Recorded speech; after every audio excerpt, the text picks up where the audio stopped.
একজন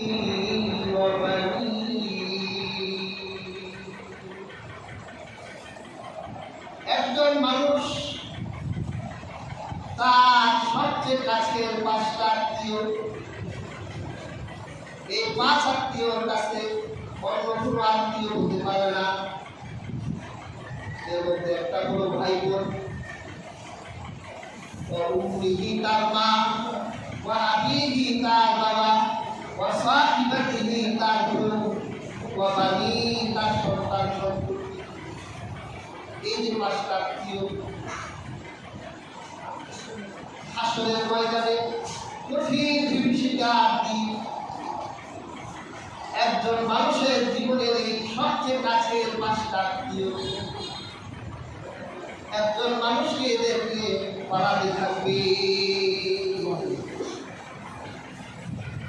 তাদের জন্যই তো আপনি দুর্নীতি করে বাড়ি করলেন, গাড়ি করলেন, এত কিছু করলেন, তাও ভাগ।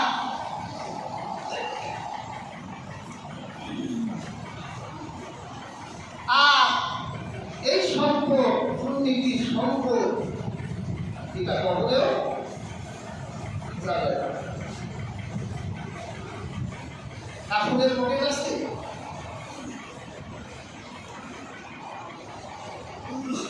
সাত সাম্রাজ্যের সম্রাট ছিলেন শাহে সেকান্দার। মৃত্যুর আগ মুহূর্তে যখন বিছানায় সন্তানগুলোকে ডাক দিলেন, সন্তানরা বলল, বাবা কি চান আপনি আমাদের বলেন, কি ওসিয়ত করবেন বলেন। শাহে সেকান্দার বলল, আমার মনে হয় আমি মৃত্যুর বিছানায় শুয়ে পড়েছি, যদি আমার মৃত্যু হয়ে যায় তোমরা যখন আমাকে গোসল দিবে, আমার কাফন যখন পরাবে, আমার দুটা হাত কাফনের বাইরে বের করে রাখবে। সন্তানরা বলল, বাবা এইরকম ওসিয়ত কেউ করে না। শাহে সেকান্দার বলল, এই জন্য আমি ওসিয়ত করে গেলাম, যাতে বিশ্ববাসী জানতে পারে সাম্রাজ্যের সম্রাট শাহে সেকান্দার ক্ষমতার অভাব ছিল না, টাকা পয়সার অভাব ছিল না, কিন্তু কবরে যখন যাচ্ছে খালি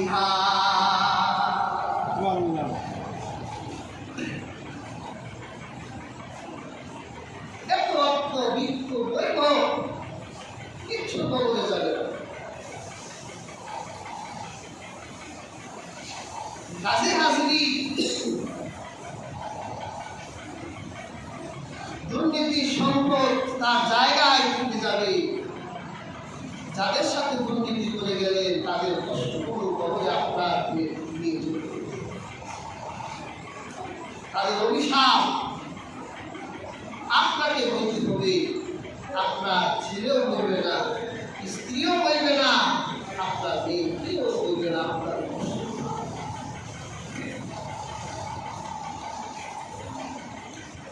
কাজে হাজিরি,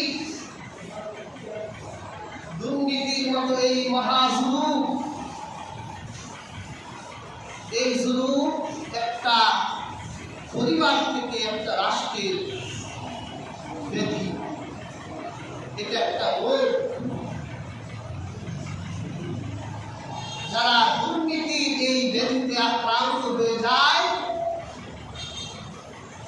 তাদের জন্য দুনিয়ায় শাস্তি, পরকালে কাজে আমাদের ধর্ম ইসলাম আমাদের দিক নির্দেশনা দেয় যে আমরা একটা দুর্নীতি মুক্ত সমাজ তৈরি করব।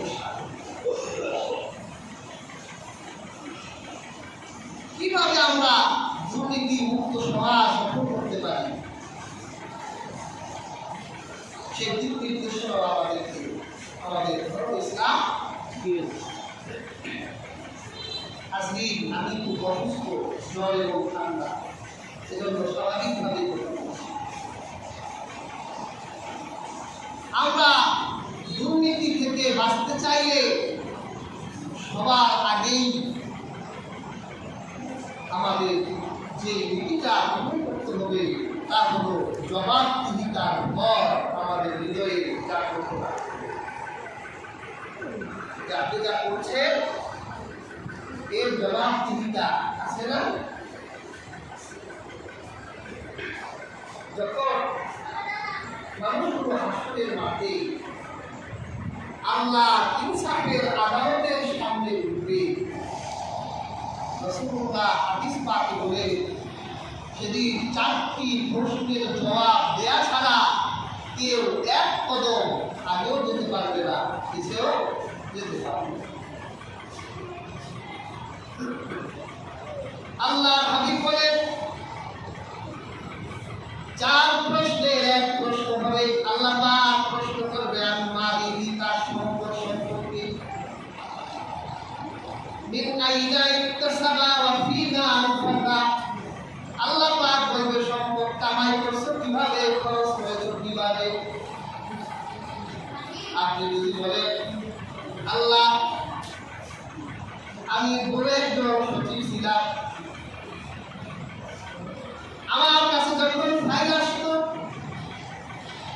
ততক্ষণ পর্যন্ত কলমের বোঝা দিতাম না, যতক্ষণ পর্যন্ত বিল পাস না হতো। আল্লাহ খুশি হলে বাহ, কিন্তু খুব ভালো জবাব দিয়েছো, যা তুই জানলো কথা বলবে। আল্লাহ জিজ্ঞাসা করবে তোকে রাম পয়সা দিত, তুই সচিব, তোকে একটা দামি সম্মানই দিত, তারপরেও একটা ভাই পাস করতে গেলে তোর কলমের কোথা ছাড়া পাস হতো না, তোর তো আসতে খবর আছে। হাজরিন, আপনার জীবনের প্রত্যেকটি উপার্জন সম্পর্কে সেদিন জিজ্ঞাসা করা হবে। আরেকটা জিনিস মনে রাখবেন, পৃথিবীর সবচেয়ে হালাল কামাই হলো ব্যবসা করা।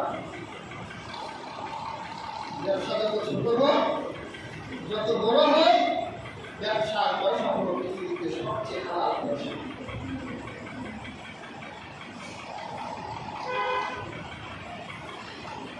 কারণ ব্যবসায় ধোঁকাবাজিও বেশি, ওজনে কম দেওয়া যায়, মেপে নেওয়ার সময় বেশি করে মেপে নেওয়ার চেষ্টা করা যায়, মিথ্যা পছন্দ করা যায়। সেজন্য রাসূলুল্লাহ সাল্লাল্লাহু আলাইহি ওয়াসাল্লাম বলেন আত্তাজিরু সাদুকুল আমিন, সত্যবাদী ব্যবসায়ীরা রাসূলুল্লাহ বলেছে তারা কিয়ামতের দিন নবী শহীদ সিদ্দিককে সাথে উঠবে। সুবহানাল্লাহ। কাজেই হাজির দুর্নীতিবাজদের মনে রাখতে হবে, যদি তারা দুর্নীতি মুক্ত হতে চায় তাহলে আল্লাহর সামনে একদিন দাঁড়াতে হবে, জীবনের প্রত্যেকটি উপার্জনের জবাবদিহিতা করতে হবে।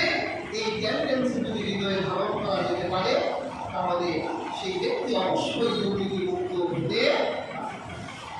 আর যার দিকে আল্লাহর ভয় নাই, ওর নীতি একটা, টাকা সবসময় ধরা যায় না, যখনই টাকা ধরা দিবে টাকা যেমন হোক টাকা করতে থাকে, টাকা থাকলে বাঘের মাথাও পাওয়া যায়।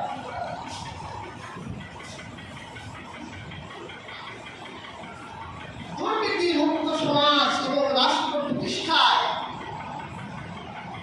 আরেকটি পদক্ষেপ হলো নৈতিক শিক্ষা চালু করতে হবে। আজকে আমরা যারা দুর্নীতির সাথে যুক্ত দেখবে তাদের ভিতরে নৈতিক শিক্ষা নাই। আর এই নৈতিক শিক্ষা প্রথম প্রতিষ্ঠান হল তার পরিবার। একজন বাবা মা তার সন্তানকে আল্লাহর বিরুদ্ধ করে গড়ে তুলবে, সত্যবাদী তার শিক্ষা দিবে। মায়ের সাথে সন্তান যখন বিছানায় ঘুমিয়ে থাকবে তখন মা তার সন্তানের মাথায় হাত বুলায় দিয়ে বলবে, বাবা কখনো মিথ্যা বলবো না, সত্য আল্লাহ। দেখবেন এই সন্তান মায়ের এই উপদেশ সুন্দর গ্রহণ করবে সে কখনো আপনারা ঘটনা জানেন যে আব্দুল কাদের জিলানীর মা বিছানায় আব্দুল কাদের জিলানীকে উপদেশ দিয়েছিল কখনো মিথ্যা বলবে না। যখন বাগদাদ তিনি যাবেন পড়াশোনা করতে, রাস্তায় ডাকাত আক্রমণ করলো, ছোট্ট বাচ্চার কাছে আগ্রী আছে, ডাকাত যখন চলে যাচ্ছিল আব্দুল কাদের জিলানী বলল আপনারা যাবেন না, আপনারা আমাকে জিজ্ঞাসা করেছিলেন এই বাচ্চার কাছে কি আছে, আমার মা আমার এই গণদেশে আস্তানার ভিতরে কিছু স্বর্ণের মতো রেখে দিয়েছে, বের করে দেখলো তার গলালের ভিতরে স্বর্ণের মতো। বাবা তুমি না বললেও তা আমরা পেতাম না। না না, আমার মা আমাকে শিক্ষা দিয়েছে কখনো মিথ্যা বলবা না, এই জন্য আপনার সামনে মিথ্যা বলতে পারলাম না। সত্যের প্রভাব আছে না, সত্যের শক্তি আছে। কাঁদতে কাঁদতে অস্ত্র কাঁদতে লাগবে, একটা সত্যের প্রভাবে, একটা বাচ্চা ছেলে সত্যের প্রভাবে ডাকাতরা তাদের ডাকাতি ছেড়ে দিল। তাহলে একটা সন্তানকে নীতিমান করে গড়ে তুলতে তার পরিবারের ভূমিকা আছে। বাবা মা সন্তানকে আল্লাহ করে গড়ে তুলবে, সত্যবাদিতা শিক্ষা দিবে, আমানতদারিতা শিক্ষা দিবে। কিন্তু আজকে কয়টা পরিবারে এই কাজ হয়? সন্তানের সামনে বাবা মা মিথ্যা কথা বলে না, সন্তানের সামনে বাবা মা সুদ খায়, ঘুষ খায়, আমানতদারিতা নষ্ট করে। সন্তান দেখে যে তার বাবা সিগারেট খায়, সন্তান জানে যে তার বাবা গাঁজা খায়, সন্তান জানে যে তার মা মিথ্যা কথা বলে।